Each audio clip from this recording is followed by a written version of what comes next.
আজকে থেকে কয়েক বছর আগে আমি অ্যাডমিশন পরীক্ষা দিই।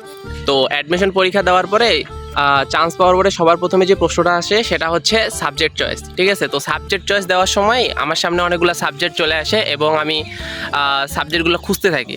তো ওয়ান বাই ওয়ান যে সাবজেক্টগুলো আসতে থাকে, তো প্রত্যেকটা সাবজেক্টই আমি মানুষের কাছে রিভিউ নেওয়া শুরু করি। সর্বপ্রথম ধরে নেন আমি হচ্ছে বাংলাদেশের জাতীয় সাবজেক্ট সিএসসি আর ত্রিপলি নিয়ে মানুষের সামনে হচ্ছে রিভিউ নিতে যাই।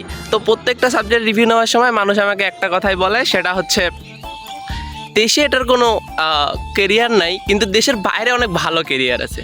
আমি ভাবলাম ঠিক আছে, এই দুইটা সাবজেক্ট যেহেতু দেশের বাইরে অনেক ভালো কেরিয়ার আছে, এই দুইটা সাবজেক্ট বাদ দিয়া দেশের জন্য অন্য কোনো সাবজেক্ট দেখি। দেন আমি হচ্ছে ফার্মেসির দিকে চুজ করলাম। যেহেতু সায়েন্সের স্টুডেন্ট, তো আমি ফার্মেসি সাবজেক্ট নিয়ে আবার বড় ভাইয়ের কাছে গেলাম, গিয়ে বললাম ভাই আমি তো ফার্মেসি নিতে যাচ্ছি, এটার আসলে কেরিয়ার অপরচুনিটি কি?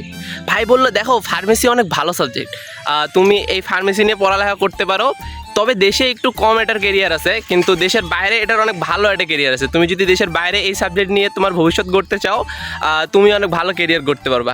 আমি ভাবলাম এই দুইটা সাবজেক্টই তো দেশের বাইরে ভালো কেরিয়ার, তাহলে ফার্মেসিরও বাইরে ভালো কেরিয়ার, আচ্ছা ঠিক আছে ফার্মেসি বাদ। সেভাবে আমি হচ্ছে এরপরে এগ্রিকালচার চুজ করলাম। এগ্রিকালচার নিয়ে আমি ভাইয়ের কাছে আবার রিভিউ নিতে গেলাম।